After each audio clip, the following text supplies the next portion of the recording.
Now, 1 in 6 women and 1 in 12 men are victims of stalking. I had no idea it was so many, just like TV presenter Matthew Wright and his wife, Amelia. Well, last week, a 54-year-old woman pleaded guilty to stalking them for 6 months, which included repeated visits to their home. We've got our stalker, or my stalker, our stalker, is outside our house right now. She's been ringing the bell for the last 3 or 4 minutes, and we are hiding up in the office. She's now shouting through the letterbox, I think, or putting something through the letterbox. She's pressed up against the letterbox. Apparently she's stressing and out of it, and so I should open the door, which doesn't sound like much of an invitation to me, as I'm feeling pretty stressed. Extraordinary, awful ordeal. Well, in their first TV interview, Matthew and Amelia join me now, and we could hear there, I mean, I know you had to make those videos for evidence, and we can hear there her shouting. We can see the distress in your face, Amelia. You're hanging on to your little baby girl, and you, both of you, look so upset and so scared, and it must have been horrendous. I feel sick to my stomach watching that footage. It's just the most horrendous time we've been through. So scary and frightening. It's sort of it built up over a period of time from the lady being in the audience of my TV show. And I'm friendly to everybody. I was friendly to everybody in the audience, and I was unaware that she had started to develop notions that we had a relationship. Then a newspaper sort of ran an interview with her, and this is the first time she said sort of like, I don't like the way our relationship is going. I've never had a relationship with you. It's very offensive to me. She was banned from my TV show, and then she started turning up. First of all, at a charity auction I was doing for a community centre. Yeah, we were both at an event. Matthew was hosting charity event for a community centre, and this very glamorous done-up woman approached me and said, I have to speak to Matthew. I don't like the way our relationship ended. And then the penny dropped. It was the woman in the article. And then she came out with, she said to me, I was heavily pregnant, and she said, women your age are more likely to have a stillbirth.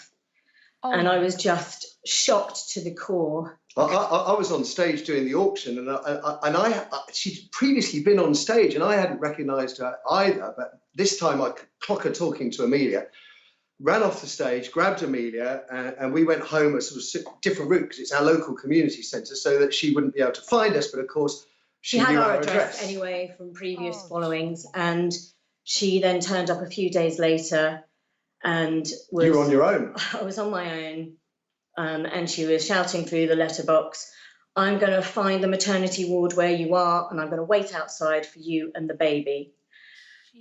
I was Amelia, horrified. that is awful. And the thing is, of course, she would know your history of the fact that you had had so many miscarriages. You had... I imagine she would know in detail.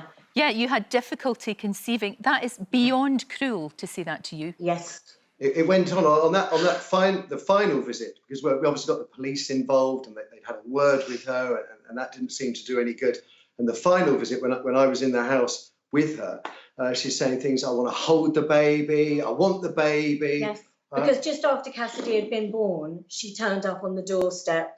I was on my own the first time. She was trying to push the hand through the letterbox saying, I want the baby, I want to hold the baby, give me the baby. I mean, can you imagine what that would do to a new mum? Amelia wouldn't go out of the house. When we did go out of the house together, she'd be looking down every side street and every doorway, expecting, and I kind of understand, expecting someone to leave out. And it just, as anyone who's gone through this kind of experience, it absolutely takes over your life. I didn't want to go out the house because she said she wanted to snatch the baby. And you can imagine how you just live in fear and terror. You don't want to go out. But the thing as well is that should be the happiest time of your life. How long you waited to have that little one, and there you are, finally, you're a family together, and you don't want to go out the door. I mean, that was in the times where we could go out, you know, and you're trapped there, and that's horrific. I mean, she took away that joy. A joyous time, absolutely, absolutely.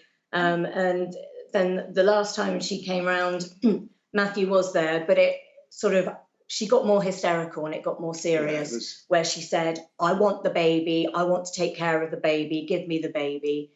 And, you know, that's when it got to a different level. It's worth saying that the police have had a pretty rough ride in the press over the years for how they deal with stalking cases. And in one respect, to be fair on that criticism, there are a lot of stalking cases out there, as you've just alluded to. I can't praise the Metropolitan Police enough on this. Initially, they were sort of saying, well, let's try and deal with it, you know, civilly as best we can, which is what we wanted. I'm aware that she might have had a few mental health issues. And they tried their level best, but they just couldn't control her civilly. And her behaviour became more and more erratic and problematic.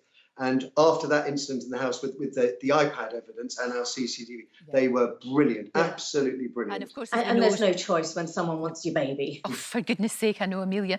And she has pled guilty, so it meant that there wasn't a trial as such. You didn't have to give evidence and all of that happened. She has, but I just wonder how you feel about her now, because that was somebody that you didn't know, and she, you know, and she sort of invaded your life.